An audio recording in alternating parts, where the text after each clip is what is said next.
श्री नारद जी ने व्यास जी को ज्ञान देते हुए कहा, हे व्यास जी, अगर आपको भगवान श्री कृष्ण का चरित्र लिखना है तो भगवान कृष्ण की ही भक्ति करो।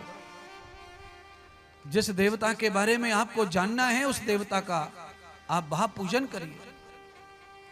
तो व्यास जी को नारद जी ने मंत्र दिया और उस मंत्र का जाप व्यास जी ने 6 महीने निरंतर अखंड होकर किया। 6 महीने में मंत्र का परिणाम आया कि भगवान नारायण प्रकट हो गए और श्री व्यास जी को भगवान नारायण ने उनके ही सपने में समस्त लीलाओं का दर्शन करा दिया। और सारी लीलाएं जब व्यास जी को दिखाई दी तो व्यास जी के अंदर संपूर्ण भगवान के चरित्र समा गए और श्री व्यास जी भगवान के चरित्रों को गाने लग गए। उसी को हम भागवत कथा कहते हैं। भागवत जी का जन्म ऐसे व्यास जी के भगवान की कृपा से ही हुआ। आप जिस देवता का भी यश गाते हैं उस देवता को आप पूजो तो आप उस देवता से अन्य लाभ ले पाओगे, अन्य और इतना लाभ कि साक्षात वो देवता आप में उतर जाएगा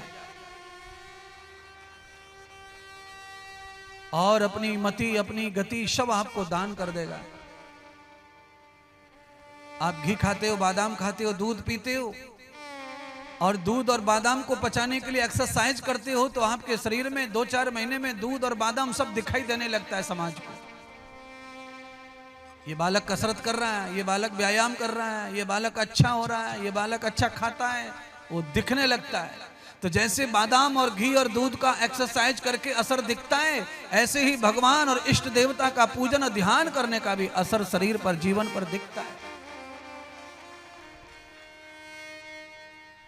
आप अच्छे स्कूल में पढ़ने जाइए, किसी गुरुकुल में जाइए, पेट पाठशाला में जाइए, अगर आपने वहां का आचरण लिया है, ध्यान उपासना संध्या के साथ, गायत्री मंत्र यज्ञोपवीत के साथ, आहार व्यवहार की शुद्धि के साथ अगर आपने अध्ययन किया है तो आप जब भी लौटेंगे अपने गांव में तो आप सारे बालकों में, सारे मोहल्ले में अलग दिखाई पड़ेंगे। दूर से पहचान हो जाती है, ये बालक फलानी पाठशाला में, फलानी विद्यालय में पढ़ रहा है। पहचान बताने से बेहतर है कि पहचान हो जाए, ऐसा चरित्र अपना कर लें, ऐसा आचरण अपने अंदर धारण करें। व्यास जी ने यह करके दिखाया।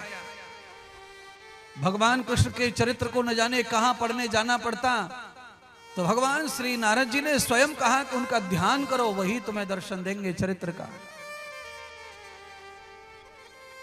जब तक व्यास जी के शरीर में जवानी रही तब तक व्यास जी ने भगवान कृष्ण की कथा को गाया, कथा को सुनाया। और इसीलिए जहां मैं बैठा हूं इसको व्यासपीठ कहते हैं। जहां भगवान के चरित्र सुनाने की गद्दी बनाई जाती है, आसन बनाए जाते हैं, वो व्यासपीठ कहलाते हैं, क्योंकि भगवान वेद व्यास जी ने ही कथा सर्वप्रथम सुनाई है समाज को, पापियों को, जनमानस को, ग्रस्त को। भगवान श्री सूत जी ने ऋषि मुनियों को ही कथा सुनाई। श्री नारद जी की भी कथा जन जन को सुना रहे हैं।